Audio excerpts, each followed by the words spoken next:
ராம்ராஜ் வேட்டி வார கொண்டாட்டம் ரூபாய் 695க்கு கலர் ஷர்ட்டுடன் வேட்டி. Vedanta Premium, Coimbator's best retirement township starting from 65 lakhs. சன்லேண்ட்ல சமைச்சா சக்தி தானா வரும். கடவுள் இல்லாத உலகமே இல்லை சார். கடவுள் இல்லைன்னா உலகம் இல்லை. சாமி பக்தி இருக்கணும் சார். சாமி பைத்தியமாக இருக்கக்கூடாது. கோயில் திருவிழாவில் பக்தி சாமி கொண்டாடி ஒரு பக்கம் ஆடுவாங்க, சாமிக்கு முன்னாடி குறி சொல்கிறவங்க ஒரு பக்கம் ஆடிட்டு இருப்பான், காப்பரா பண்ணி ஆடுறதான் ஒரு டீம் அங்கே ஆடிட்டு இருப்பான். ஆனால் அந்த 25, 24 வயசுக்கு மேலே உங்களுக்கு வந்து ஆனால் நீங்கள் வந்து ஒரு டைமில் வந்து சாமியவே கிண்டல் பண்ணியிருக்கீங்கிறது முரண்பாடாக இருக்கு. அதான் அறியாத வயசு.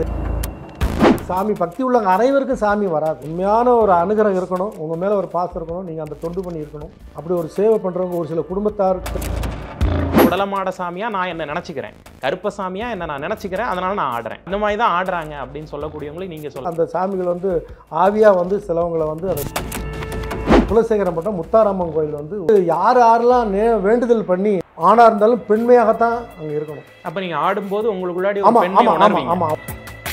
திடீர்னு ஒரு பக்கம் காட்டுக்குள்ளே போகிறோம், பெரிய ஒரு பள்ளத்தை பார்க்குறோம், பயந்து போய் இப்படி திரும்பி பார்த்தா இந்த பக்கம் மிருகங்கள். இந்த மிருகங்களை பார்த்து பயந்து ஓடி போய் மரத்தில் ஏறினா மரத்தில் வந்து பாம்பு அப்படின்னு தெரியும். அம்மா தாயே காளியம்மா. அதில் சாமி ஆடுறவங்களுக்கு அனைவருக்கும் என்னோட ரூட்டு புறமே. ஒருவேளை அவங்களுக்கு நிறைவேறாமல் போச்சுன்னா அது 60%, 70% நிறைவேற்ற 40%. 70% வந்து சாமி, 40% நம்ம உழைப்பு தாங்கிறதுல அது வந்து சாமி வந்து ஆடுறது வந்து ஒரு 5லேருந்து 7 நிமிஷம் 10 நிமிஷத்துக்கு மேலே சாமி வராது. வரும் போகும் 3 மணி நேரம் 4 மணி நேரம் ஆட. அது வந்து தொடர்ந்து சாமி ஆடுவது வந்து தெய்வத்திலே வந்து சைவம் அசைவம் 2 தெய்வம் இருக்குது. பிராமணர்கள் வந்து பார்த்தீங்கன்னா வெஜிடேரியன் சாமி தான் கும்பிடுவாங்க. நாங்கள் பழி கொடுத்து இப்படி வந்தனால இவர் நான் வெஜிடேரியன் சாமி ஆகிட்டாங்க. தமிழா ஷோவில் பக்தி வந்து ஒரு வாழ்வியல் ரீதியாக கொண்டு போயிட்டு இருக்கக்கூடிய இசக்கிதாஸ் அவர்கள்ட்ட நம்மகிட்ட பேசுறதுக்கு நிறைய விஷயங்கள் இருக்கு. வாங்க பேசலாம். வணக்கம் சார். வணக்கம். இந்த பக்தியில இவ்வளவு நாட்டம் எப்போதுலேருந்து வந்தது சார்? கடவுள் வந்து ஒரு மனுஷனுக்கு வந்து ஒரு டைம் வச்சுருப்பாங்க. இந்த டைமில் தான் இவர் இந்த ஹைலைட் ஆகணும், இந்த டைமில் இது நடக்கும் அப்படின்னு சொல்லி பகவான் எழுதப்பட்டது. இந்த டைமில் தான் அவருக்கு மேரேஜ், இந்த லைஃப் இந்த டைமுக்கு மேலே தான் மாறினாங்க. நானும் எத்தனையோ சோசியக்காரங்களை பார்த்தேன். ஆஃப்டர் 50 இயர்ஸ் அபோவ் அப்படின்ட்டாங்க. இந்த 50 வருஷம் 25 வயசு வரைக்கும் அறியாத வயசில் என்னெல்லாமோ நம்ம பண்ணிகிட்டு இருந்தோம். இந்த 25 வயசுக்கு மேலே இந்த 25 வருஷம் போராடி இருக்கோம். வாழ்க்கையில் நம்ம எப்படி ஜெயிக்கணும், நம்ம எப்படி முன்னேறலாம், நம்ம எப்படி பிள்ளைகளை பார்த்துக்கலாம் அப்படின்னு சொல்லி நம்ம இதை ஏன் பண்ணிகிட்டே இருப்போம். இந்த கடவுள் பகவான் வந்து மேலேருந்து ஒரு கணக்கு எழுதியிருப்பான். நம்ம பிறக்கும்போது ஒரு கணக்கு எழுதிடுவான். சித்திரபுத்திர கணக்கு. அது ஒவ்வொரு பிறப்புகளுக்கும் அதை எழுதுவான். ஸோ அது பிரகாரம் கண்டிப்பாக அது நடந்து கொண்டே இருக்கும்.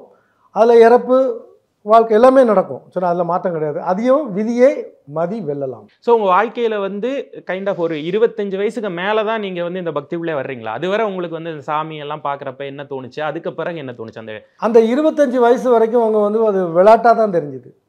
யார் என்ன சொன்னாலும் சாமியானா நாங்கள் கிண்டல் பண்ணுவோம். நம்ப மாட்டீங்க. நம்ம நம்பிக்கை இருக்குது, ஆனால் அதை நான் ஃபுல் நம்பிக்கை கிடையாது. ஏதோ ஒன்று ஆடுறாங்க, நம்மளும் சேர்ந்து ஆடுறோம். ஏதோ ஒன்று கொடை கொடுக்குறாங்க, நம்மளும் போய் சாப்பிடுவோம். ஆடுறான் பாரு, எப்படி ஆடுறான் பாரு அப்படின்னு சொல்லி கேலி பண்ணி சிரிப்போம். கோயில் திருவிழானா ஒரு ஜாலி. ஆமாம், ஒரு ஜாலி. நாங்களும் சும்மா ஆடுறது. மேலே ஒரு பக்கம் கோயில் திருவிழாவில் பக்தி சாமி கொண்டாடி ஒரு பக்கம் ஆடுவாங்க, சாமிக்கு முன்னாடி குறி சொல்கிறவங்க ஒரு பக்கம் ஆடிட்டு இருப்பான், இந்த காப்பரா பண்ணி ஆடுறதான் ஒரு டீம் அங்கே ஆடிட்டு இருப்பான். இந்த கிரகத்தை கூட்டு போய் ஒரு பக்கம் ஆடுவான், மேளத்தை கூட்டு போட்டு ஆடுவான், அதில் சிலர் தண்ணியை போட்டு உள்ள ஆடுவான். அது ஒரு ஜாலி டைம். அது முடிஞ்சு போச்சு. ஆனால் அந்த 25, 24 வயசுக்கு மேலே உங்களுக்கு வந்து ஒரு ஃபேமிலி பொறுப்பு உள்ள வரும். அக்கா தங்கச்சி கல்யாணம் பண்ணணும், அதுக்கப்புறம் இவனுக்கு பண்ணணும் அப்படின்னு சொல்லி இந்த பெரியவர்கள் நம்மகிட்ட பேசுவாங்க. திணிக்கிறது இல்லை, பேசுவாங்க. பேசும்போது அப்போ அந்த பக்குவம் நமக்கு வரும். அந்த பக்குவம் வரும்போது அதே மாதிரி கோயில் திருவிழா பற்றி பேசுவாங்க, சாமியை பற்றி பேசுவாங்க, அப்பா அம்மா பெரியவங்களை பற்றி பேசும்போது அந்த மனப்பக்குவம் நமக்கு. இந்த தமிழால் பேசுகிறப்ப கோமியம் பற்றி பேசுனீங்க, நிறைய ஆன்மீகம் சார்ந்து ஜோதிடம் சார்ந்தெல்லாம் பேசுனீங்க. ஆனால் நீங்கள் வந்து ஒரு டைமில் வந்து சாமியவே கிண்டல் பண்ணியிருக்கீங்கிறது முரண்பாடாக இருக்கு. அதான் அறியாத வயசு, விளையாட்டு பிள்ளைங்க. அதுதான் இப்போ எங்கள் பாப்பா சொல்லிட்டு இந்த பிள்ளைங்கள் இப்போ பேசுறதில்ல, நம்மளை ஏற்று பேசுறதில்ல.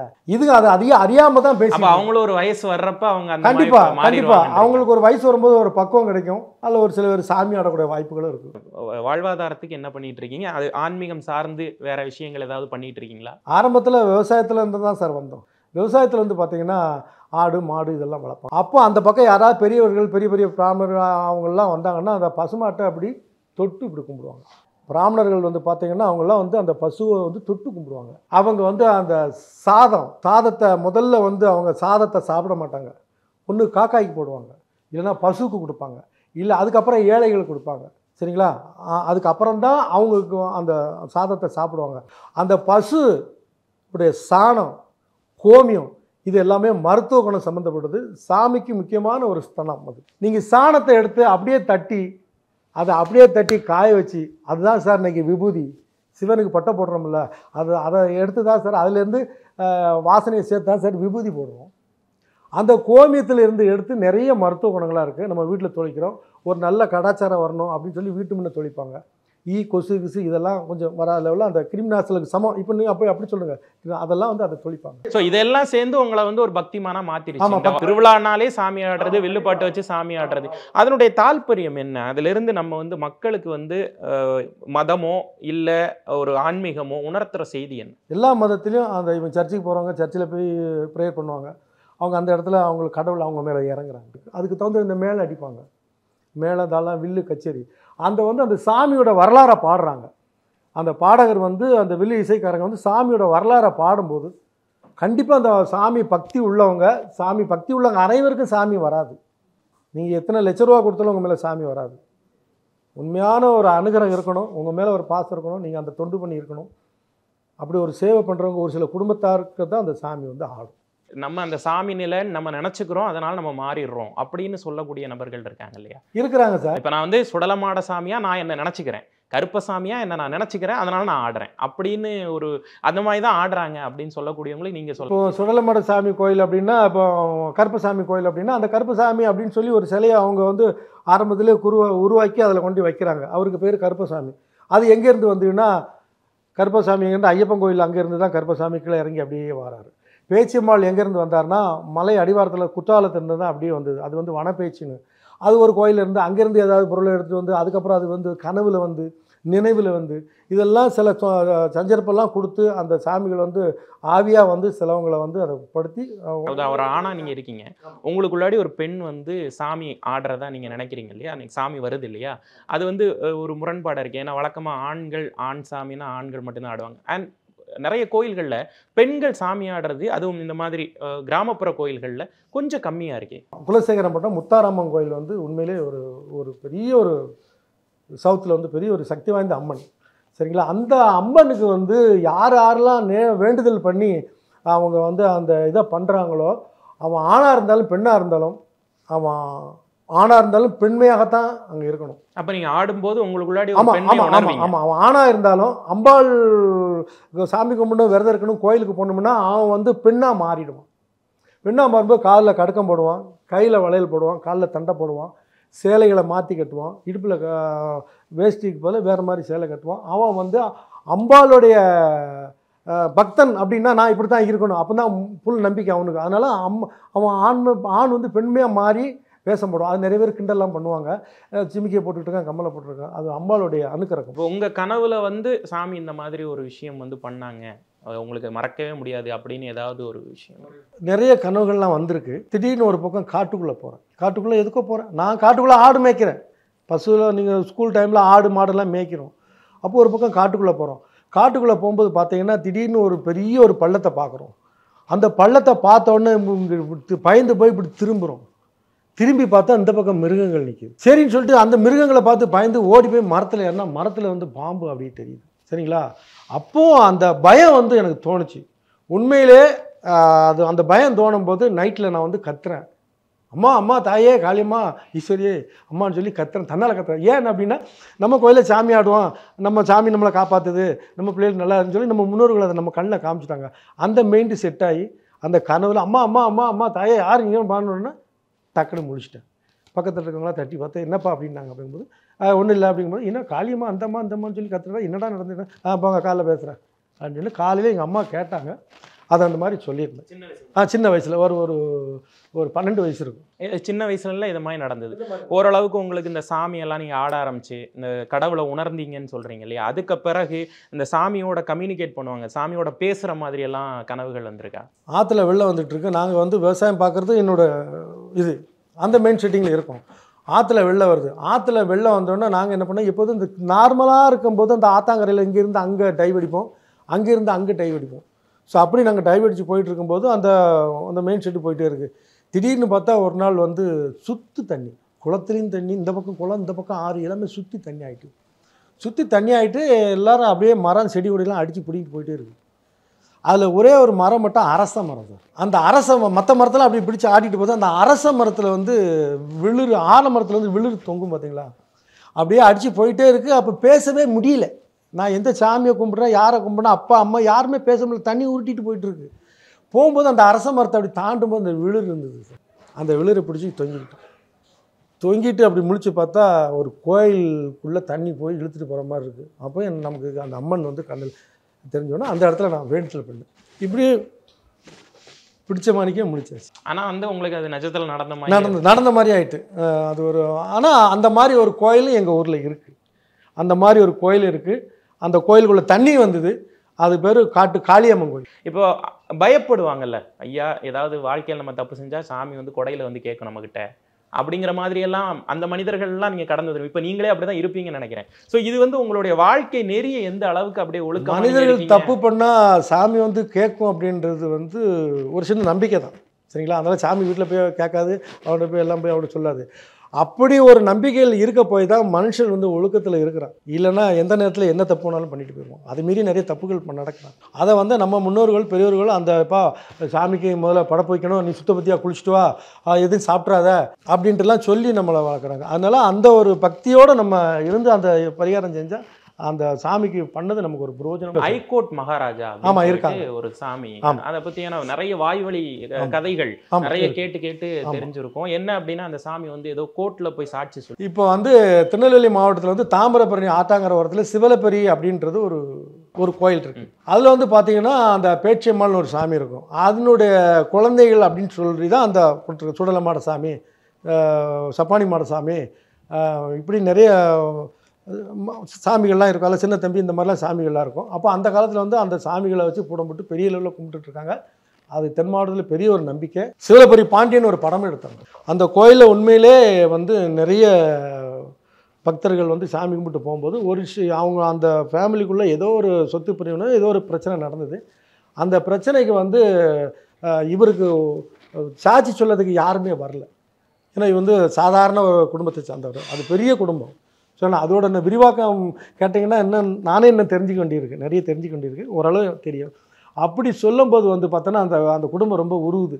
அந்த மாதிரி நம்மளை பழி வாங்கிவிட்டான், அந்த மாதிரி அவனை என்னை திருடிட்டான், என்னை வந்து குற்றவாளியை சொல்லி என்னை கூண்டில் நிப்பாட்டுறானே, எனக்கு யார் சாட்சி சொல்லுவான்னு சொல்லி அவர் வந்து அந்த கோயிலில் போய் நைட்டோட நைட்டாக வந்து கும்பிட்டு உளுந்து ரொம்ப வேண்டுதலை பண்ணிட்டு போனார். அப்போ அந்த இடத்துல நீ போயிட்டு வாப்பா, உனக்கு சாதமாக நடக்கும் அப்படின்னு ஒரு குரலுக்கு எடுத்திருக்கு. அவர் அதை கேட்டுட்டு அதே மாதிரி கோயிலுக்கு போயிருக்காரு, நம்பிக்கையோடு போயிருக்காரு. அங்கே வக்கீல் இருக்கிறாங்க, ஜாட்சி. இது உண்மையிலே நடந்த விஷயம். ஹைகோர்ட் மகாராஜா அந்த இடத்துல வந்து ஒரு குரல் மட்டும் கேட்டிருக்கு. வக்கீலும் கிடையாது, சாமியும் தென்படலை. ஒரு உருவத்தில் வந்து குரல் மட்டும் கேட்டிருக்கு. கேட்டோன்னா இந்த மாதிரி இதான் நடந்து இதுதான் உண்மை அப்படின்னு சொல்லி அந்த இடத்துல ஒரு குரல் ஜட்ஜ்மெண்ட்டுக்கு சொல்லியிருக்கு. அந்த வார்த்தை சொன்னதுனால ஹைகோர்ட்டு மகாராஜாவை நேரடியாக வந்து சொல்லிட்டார், பாவி அப்பா ஐயா அப்படின்னு சொல்லி அந்த ஹைகோர்ட்டு மகாராஜா நீயே வந்து நேரில் சொல்லிட்டியா அப்படின்னு சொல்லி அந்த ஒரு சாமியே வந்து ஒரு வாய்ஸ் கிடச்சிட்டு அதை எல்லாரும் நம்பி ஜட்ஜ்மெண்ட் அதை வச்சு ஜட்ஜ்மெண்ட் எழுதுனாங்க. அதான் ஹைகோர்ட் மகாராஜா தீர்ப்பு. கடவுள் இல்லாத உலகமே இல்லை சார். கடவுள் இல்லைன்னா உலகம் இல்லை, அதில் உறுதியாக இருக்கு. ஆமாம், அது உண்மை. இப்போ வாழ்க்கையில் நிறைய பேர் வந்து ரொம்ப சாமி கும்பிட்டுருப்பாங்க, ரொம்ப சாமி கும்பிட்டுருப்பாங்க. ஆனால் அவங்களுக்கு வாழ்க்கையில் வந்து அப்படியே தலைகீழ நடந்துருக்கும். அதனால வெறுத்து ஐயோ சாமியே இல்லை அப்படின்னு போனவங்களும் இருக்காங்கல்ல, அவங்க வாழ்க்கையெல்லாம் பார்க்கும்போது உங்களுக்கு என்ன தோணும்? சாமி பக்தி இருக்கணும் சார், சாமி பைத்தியமாக இருக்கக்கூடாது. எந்த நேரத்தில் சாமி கும்பிடணுமோ அந்த ஷோவில் நீங்கள் அப்படி இருக்கிறதா உங்கள் மக வந்து சொல்லுவாங்களே, எங்கள் அப்பா வந்து சாமி தான் எல்லாம் அப்படின்னு சொல்கிறாங்க. இல்லை அதான் சொல்லலாம், அவங்களே சொல்கிறாங்க. அவங்களுக்கு வந்து 21 வயசு ஆகிட்டா, அவங்களுக்கு இன்னும் வந்து அந்த மெச்சூரிட்டி வரல, சரிங்களா? அந்த 25 வயசுக்கு மேலே எனக்கு என்ன நடந்ததுன்றது தெரியுங்களா? அதே மாதிரி சில நீங்களே வந்து பார்க்கக்கூடிய வேற சில நபர்கள் உங்களை விட பயங்கரமா சாமி கும்பிடுறவங்க இருக்கிறாங்க. பெரிய பெரிய பண்ணுவாங்க, பெரிய பெரிய சாமியாடிலாம் இருக்காங்க. நம்ம ஒரு சாமி ஆடுறோம், ஆனால் சாமியாடிக்கு சாமியாட அந்த உணர்வு தெரியும். அவங்க நம்ம சொல்கிறத அவங்க ஏற்றுக்குவாங்க. நான் இப்போ அந்த தமிழா ஷோவில் வந்து சொன்னேன், ஒரு அம்மா ஒரு பையன் அப்படி எதிர்த்தால கேட்டான். அந்த அம்மா சொன்னாங்க, நான் சாமியாடி இந்த மாதிரி பிரச்சனைகளாக இருந்து உனக்கு வந்து சாமிகிட்ட வேண்டிதான்டா நீ பிறந்திருக்கு, இப்போ வந்து வாக்குவாதம் பண்ணுன்னு கேட்டாங்கல்ல. அதனால் அந்த அம்மாவுக்கு அவங்க வந்து அவர் சாமியாகவே ஆகிருக்காங்க. அவங்க மேலே சாமி வந்து ஆடுறாங்க. அதனால் சாமி ஆடுறவங்களுக்கு அனைவருக்கும் என்னோட ரூட்டு புறமே புரியும். அதில் வந்து பார்த்திங்கன்னா நிறைய பேர் வந்து சில குறைபாடுகளெல்லாம் கேட்க வருவாங்க உள்ளார. குறைபாடு கேட்க வரும்போது எங்களுக்கு வந்து இப்படி நடக்கணும், எனக்கு குழந்தை வர இல்லை, அப்படின்லாம் நிறைய நீங்க குறி என்கிட்ட ஆமாம் கேட்டிருக்காங்க. அப்போ அந்த இடத்துல வந்து நம்ம வந்து முன்னாடி சொந்தக்காரங்க நிற்கிறாங்களா, இல்லை அழகான பொம்பளை நிற்கிறாங்களா, பெண்கள் நிற்கிறாங்களா, குழந்தைங்க நிற்கிறாங்களா, அந்த ஏம்லாம் நமக்கு தெரியாது. நம்மளை கண்ணை கட்டி தான் சாமியை ஆட விடும். முதல்ல சாமி வரும்போது நம்மளை அப்படியே வைப்ரேட்டில் கண்ணை கட்டிடும். இது இந்துக்கள் சாமி மட்டும் இல்லை. ஆனா நீங்க எல்லா உங்களுடைய வார்த்தைகள் தானே வருது. இப்ப நீங்க சொல்றதா தான் ஆமாம் மக்கள் சார். எடுத்துப்பாங்க. ஆமாம் ஆமாம். அதுல ஒருவேளை அவங்களுக்கு நிறைவேறாம போச்சுன்னா அது 60% 70% நிறைவேற்ற 40% நடக்க வாய்ப்பு. 60% வந்து சாமி, 40% நம்ம உழைப்பு தாங்கிறதுல அது வந்து பிரார்த்தனைன்னு ஒன்று இருக்கு, உங்களுக்கு தலைவிதின்னு ஒன்று இருக்கு சார். அது எப்படி அது தலை எழுதப்பட்டு இருக்கணும்ல. நீங்க இன்னைக்கு வந்து சாமி கூப்பிட்டு கேட்குறீங்க எனக்கு நல்லதை கொடுன்னா அதில் எல்லாத்தையும் நல்லதை கொடுத்துக்க முடியுமா? திருவள்ளுவரே இல்லை அள்ளி கொடுக்க முடியுமா? கிடையாது. தெய்வத்தால் ஆகாதெனினும் முயற்சி தானே மெய்வருந்த கூலி தரும்னு சொல்லியிருக்காரு. சொல்லியிருக்கிறாரு. இருந்தாலும் வந்து பார்த்தீங்கன்னா எல்லாம் கேட்டது எல்லா சாமியும் அள்ளி கொடுக்காது. உங்களுக்கு பிரார்த்தனை, உங்களுக்கு எழுதப்பட்ட விதி, சித்திரப்புத்தகம் எழுதப்பட்ட விதி மதி எல்லாமே இருக்குது. அதுக்கு வந்து சாமி என்கிட்ட வந்து குறி கேட்டவங்களாம் ஒரு சில பேர் இறந்தும் போயிருக்காங்க. அவங்க அந்த இறந்து போனவங்களோட ஃபேமிலி வந்து என்கிட்ட வந்து அழுகுது. என்ன சொல்ல அப்படின்னு சொல்லுங்கள் பாப்பா. நான் ஒரு சாமின்றாடி தான் பேசலாம். அந்த நேரத்தில் சாமி உனக்கு நல்லா நடக்கும், இந்த திசையப்போ இதை பண்ணுன்னு ஒரு அறிகுறி லைட்டாக சொல்லும். அதை நீங்கள் கேட்கணும். ரொம்ப ஆடாதப்பா அவனை ரொம்ப கவனமாக பாரு, இப்படி தான் சொல்லுவோம். நமக்கு மேலே ஒரு பவர் இருக்கு. அது வந்து நீங்கள் வந்து கேட்கும்போது, மன உருவி கேட்கும்போது உங்களுக்கு வந்து நாங்கள் வந்து அந்த இடத்துல என்ன மனசில் மெயின்ல வருது அது சொல்லும். அதை நாங்களாக சொல்லலை, சரிங்களா? அதில் வந்து நிறைய பேர் சும்மா சொல்கிறோன்னு இருக்காங்க. சாமி வந்து ஆடுறது வந்து ஒரு 5லேருந்து 7 நிமிஷம் 10 நிமிஷத்துக்கு மேலே சாமி வராது சார். வரும் போகும் தொடர்ந்து சாமி ஆடுவது 3 மணி நேரம் 4 மணி நேரம் ஆட. அது வந்து தொடர்ந்து சாமி ஆடுவது வந்து அவங்களாம் நம்ம சாமியாடி ஆகிட்டோம், ஆடி தான் ஆகணும், ஆடி தான் இருக்கணும். நீ ஆடலைன்னா உன்னை ஓரம் கட்டி விட்ருவாங்க. உங்கள் மக்கள் வந்து உங்களை வந்து கேட்க மாட்டாங்க. அது வந்து வைப்ரேட் சாமி கிடையாது. ஆடணும், இந்த கோயில் திருவிழா முடிச்ச வரைக்கும் ஆடணும். ஆனால் அந்த குறி சொல்லும்போது, அந்த வாக்கு கொடுக்கும்போது அதுக்கு ஒரு பவர், ஒரு டைம் இருக்குது. வேட்டைக்கு போகிறது உண்டு. சுடலை மாட இப்போ வேட்டைக்கு போயிட்டு வராருன்னா அங்கே வேட்டைக்கு போயிட்டு ரிட்டர்ன் வர முடியாது சார். நான் வேட்டைக்கு போயிருக்கேன் சார். இதோட நம்பிக்கை கடைசி ஒன்று சொல்லிக்கிறேன் சார். நான் வேட்டைக்கு போயிருக்கேன். நானும் சாமி ஆடிக்கிட்டு இருக்க டைமில் ஏதோ ஒரு தொழில் ரீதியாக எனக்கு வந்து ஒரு சின்ன பிரச்சனைகள் ஏற்படுது. சாமி சக்தி உண்டு, செய்வன உண்டு, பில்லி சூனியன் உண்டு, எல்லாமே உண்மையாக உண்டு, நடக்கிறது தான். சரி, எனக்கு ஏதோ ஒன்று பண்ணிட்டாங்க சார். அவன் பண்ணானோ பண்ணலையே சார், நான் ஒரு பிஸ்னஸில் தோந்துட்டேன். என்னோடய மன உளைச்சல் வந்துட்டு நானும் சாமிகிட்ட கும்பிட்டுக்கிட்டே இருக்கேன். கோயிலுக்கு போகிறேன், எல்லாம் போகிறேன் வரேன். ஆனால் அந்த செய்வன கோளாறு வந்து ஏதோ ஒன்று இவன் நல்லா இருக்கக்கூடாதுன்னு சொல்லி ஏதோ ஒன்று மாந்திரிகம்லாம் இருக்குது சார். மாந்திரிகம் உண்மை, செய்வன கோளாறு உண்மை, பேய் உண்மை, கடவுள் உண்மை. இதை நீங்கள் நம்புறீங்களா? நல்லது இருக்குன்னா கெட்டதும் இருக்கு. ப்ளஸ் மைனஸ் உண்டு. ஒரு பேட்டரி காரில் இருக்குன்னா ப்ளஸ்ஸு, அதில் வந்து பவர் போகும். இந்த கோயிலில் வச்சு கிடா இருக்கிறது, கோயிலில் வச்சு பலி கொடுக்கறத மற்ற மக்கள் வந்து இப்போ கொஞ்சம் வடக்க போனாக்கா என்னது கோயிலில் அசைவமா அப்படின்னு ஆச்சரியப்படக்கூடிய, திட்டக்கூடிய, விமர்சிக்கக்கூடிய மக்கள்லாம் இருக்காங்கல்ல, அவங்கள பாக்குறப்ப உங்களுக்கு என்ன தோணும்? அதெல்லாம் கேள்விப்பட்டிருக்கீங்கல்ல? வடக்க வந்து கருப்பசாமி என்ன ஒரு இந்து கோயில்ல வந்து அசைவமா? அதாவது சரஸ்வதி அம்மா, லட்சுமி இவங்கெல்லாம் வந்து சைவம் தெய்வத்திலே வந்து சைவம் அசைவம் 2 தெய்வம் இருக்குது, 2-3 விதமாக இருக்குது. நம்ம மக்கள் இருக்க மாதிரி, மக்கள் இருக்க மாதிரி. அதுலேயும் கடவுள் வந்து சைவ கடவுள் இருக்கார். இப்போ முருகருக்கு வந்து கிடா வெட்ட முடியாது, ஐயப்பனுக்கு கிடா வெட்ட முடியாது, சரிங்களா? ஆனால் சிவன் வந்து நான்வெஜிடேரியன் சாப்பிட்டவர் தான். சிவன் அப்படி இருக்குது. அதனால் வந்து இந்த கருப்பசாமின்ற ஒரு இதில் வந்து பிரிஞ்சு வந்தனால அவர் வந்து அந்த இதை ஏற்றுக்குவார். கருப்பசாமிக்கு நீங்கள் பார்த்தீங்கன்னா, சுடலமாட சாமிக்கு இவங்கெல்லாம் பார்த்தீங்கன்னா அந்த காலத்திலேயே அவங்களுக்கு அந்த மதுபானத்தை குடித்தவங்க தான் அவங்களாம் அந்த சாமிக்கு மதுபானம் படைப்பாங்க, சரிங்களா? அது இப்போ சுடலமாட சாமிக்கெல்லாம் படைக்கிறாங்க. அது மனுஷன் தான் எல்லாம் சாப்பிட்றான். அந்த ஆவி, அந்த வாசத்தை அவங்க ஏற்றுக்கணும், மன திருப்தியாக சாப்பிட்டுட்டு நமக்கு நல்லதை பண்ணும் அப்படின்னு சொல்லி அந்த ஒரு ஐதீகத்தில் போயிட்டுருக்கு. அதை வந்து வேட்டைக்கு போகிறது பார்த்திங்கன்னா, அந்த வேட்டைக்கு போகும்போது நான் இந்த மாதிரி எனக்கு ஒரு சூழ்நிலை ஆகிட்டு, அப்போ என்னை ஒரு கோயிலுக்கு கூட்டிகிட்டு போகிறாங்க. இது வந்து உங்கள் அம்மாவுக்கு தெரியும், என்னோடய ஒய்ஃபுக்கு தெரியும். ஒரு கோயிலுக்கு கூட்டிகிட்டு போகிறாங்க. எனக்கு வந்து என்ன மெயின் செட்னா என்ன, அப்போ உண்மையிலே சொல்கிறேன், அப்போவுமே எனக்கு கொஞ்சம் கடவுள் நம்பிக்கை கொஞ்சம் அந்த பக்கம் கொஞ்சம் விரிவு ஆக்குது.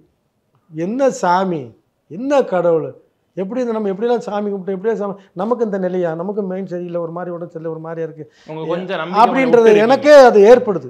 சூழ்நிலையே சரியில்லை சார், ஒரு மாதிரி ஆட்டம் கண்டுட்டு நான் வந்து இருப்பேனா அப்படின்றது போயிட்டு. அப்போ எங்கள் அம்மா என்னோடய ஒய்ஃபு வழியில் ஒரு பெரிய மாடசாமி கோவில், அது சொல்லலாம், மாட சாமி இதெல்லாமே அந்த பேச்சியம்மனுடைய வகையார் குடும்பம் தான். அந்த கோயிலுக்கு கூட்டிகிட்டு போகிறாங்க திருவிழாவுக்கு. அந்த இடத்துல போய் ஒரு இடத்துல உட்கார வைக்காங்க. எனக்கு எந்த இடத்துலையும் உட்கார முடியல, ஒன்றும் முடியல என்ன அப்படின்ட்டு ஒரு இதாகிட்டு. அப்போ அவங்க கொண்டு போய் என்ன கூட்டிகிட்டு போயிட்டு அந்த கோயிலில் திருநாறு பூசுகிறாங்க, திருநாறை அடிக்கிறாங்க. திருநாறை அடிக்கும்போது அந்த சாமியோட அடி திருநாறை அடிச்சுட்டு பூசணும், திருநாறு அடித்து பூசுவாங்களா, பூசும்போது நீ வந்து நீ யாருன்னு தெரிஞ்சு அவனை இங்கே கூட்டிகிட்டு வந்திருக்க, ஏன் பிள்ளை அது, நான் பார்த்துக்கிறேன். அப்போ அந்த சாமி கண் பார்வைக்கு என்ன தெரியுது. அப்போ அந்த இடத்துல அவர் அடிக்கிறார், நீ வந்து யாருன்னு நினச்சி வந்திருக்க, யார் விட்டு பிள்ளை, ஏன் பிள்ளை அப்படின்னு சொல்லி, அடி உனக்கு ஒன்றா நான் பார்த்துக்கிறேன் அப்படின்னு சொல்லி உடனே திருநாறு தலையில் போட்டு. அதுக்கு பிறகு வாழ்க்கையில் சேஞ்சஸ். ஆமாம், அதுக்கப்புறம் வாழ்க்கையில் சேஞ்சிட்டு. ஆமாம், நல்லா இருக்குது. இன்றைக்கும் கோயில் போயிட்டுருக்கோம், எங்களால் முடிஞ்ச காணிக்க போகிறோம். சில நேரம் போக முடியல. இன்றைக்கி அந்த சாமியை ரொம்ப நேசிக்கிறேன். திருநெல்வேலி மாவட்டத்தில் எந்த இடத்துக்கு போனாலும் நிறைய சாமிகள் கோயில்களை சவுத்தில், தமிழ்நாட்டிலே நீங்கள் சவுத்தை எடுத்துக்கிட்டிங்கன்னா சரிங்களா, கோயில்கள் நிறைய இருக்கும். அதில் வந்து அசைவ சாமி, வெஜிடேரியன் சாமி இப்படியெல்லாம் இருக்குது. ஒவ்வொருத்தரும் ஒரு வழிபாடு பண்ணால். இப்போ பிராமணர்கள் வந்து பார்த்திங்கன்னா வெஜிடேரியன் சாமி தான் கும்பிடுவாங்க. அவங்க அந்த காலத்தில் அப்படி கும்பிட்டனால அவர் வெஜிடேரியன் சாமி ஆகிட்டார். நாங்கள் பழி கொடுத்து இப்படி வந்தனால இவர் நான் வெஜிடேரியன் சாமி ஆகிட்டார். வழி வழியாக அப்படி போய்ட்டு இதை வந்து மறுக்கவே முடியாது. இப்போ உள்ள ஜென்ரேஷனில் மாற்றி பேசுகிறாங்க, அது சாத்தியப்படாது. காலப்போக்கில் நம்மளும் போயிட்டுருக்கணும். அதுக்காக இப்போ அட்வான்டேஜுக்கு எங்களை அவங்க ரொம்ப இழுக்கிறாங்க. எங்களால் முடிஞ்ச அளவு நாங்கள் பின்னாடி தோணும். கொஞ்சம் பக்குவத்துக்கு ஏற்ற மாதிரி மாறிக்கிறோம். ஆனால் அதுக்காக எங்கள் பழமையை நாங்கள் விட முடியாது. எங்கள் முன்னோர்கள் வந்து நம்பிக்கை, கடவுள் நம்பிக்கை இல்லை, அது ஓகே தான். பட் உங்கள் மக சொல்கிறது கொஞ்சம் மூட நம்பிக்கை வேணாம். இப்போது சொடலமாட சாமி வந்து கோமியத்தை தெளிக்க சொல்லலையே, சொல்லிச்சா? திருவிழா நடக்கும்போது பார்த்தீங்கன்னா அந்த கோமியம் வந்து என்னென்னா ஒரு நிபந்தனை சார், ஒரு திருஷ்டி கழிக்கிறது, அந்த இடத்துல வந்து சுத்தப்படுத்துறது, ஒரு மன நிறைவான ஒரு ஒரு ஒரு பொருள் தான் அந்த கோமியம். சரிங்களா? இந்த சாணி மட்டும் அதை திருத்தணியில் போய் பாருங்கள், சாணியோட விறகு இருக்குல்ல, அதை தான் எரித்து அது கூட சந்தன கட்டை இதெல்லாம் பவுடர்லாம் சேர்த்து அதை திருநாராக தான் ஆக்குறாங்க.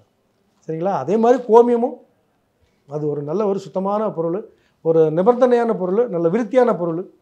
அதை வந்து மருத்துவ குணத்துக்கும் மருத்துவத்துக்கும் யூஸ் பண்ணுறாங்க. ஆஸ்மாவுக்கு நிறைய சில பேர் முரட்டு வைத்தியம் பண்ணுறாங்க. அதுக்காக டாக்டர் சர்டிஃபிகேட் கொடுக்க மாட்டான். சரிங்களா? நீங்கள் வந்து இன்றைக்கி இங்கிலீஷ் மீடியம், தமிழ் மீடியம்லாம் நிறைய இருக்குது மெடிசன். நீங்கள் வந்து உடனடியாக நிவாரணம் ஆகணுன்னா இங்கிலீஷ் மெடிசன் போங்க, குணமாக சீக்கிரம் நல்ல பொறுமையாக ஆகணுன்னா சித்தா வைத்தியத்துக்கு போங்க அப்படின்னு அதெல்லாம் இருக்க மாதிரி கடவுள் நம்பிக்கை கண்டிப்பாக இருக்குது. நம்பிக்கையின் பேரில் போங்க, கடவுள் இல்லைன்னா உலகம் இல்லை. இவ்வளோ நேரம் உங்களுடைய கருத்திற்கும் உங்களுடைய நேரத்திற்கும் ரொம்ப நன்றி. ராம்ராஜ் வேட்டி வார கொண்டாட்டம் ரூபாய் 695க்கு கலர் ஷர்ட்டுடன் வேட்டி. Vedanta Premium, Coimbator's best retirement township starting from 65 lakhs. சன்லேண்ட்ல சமைச்சா சக்தி தானா வரும்.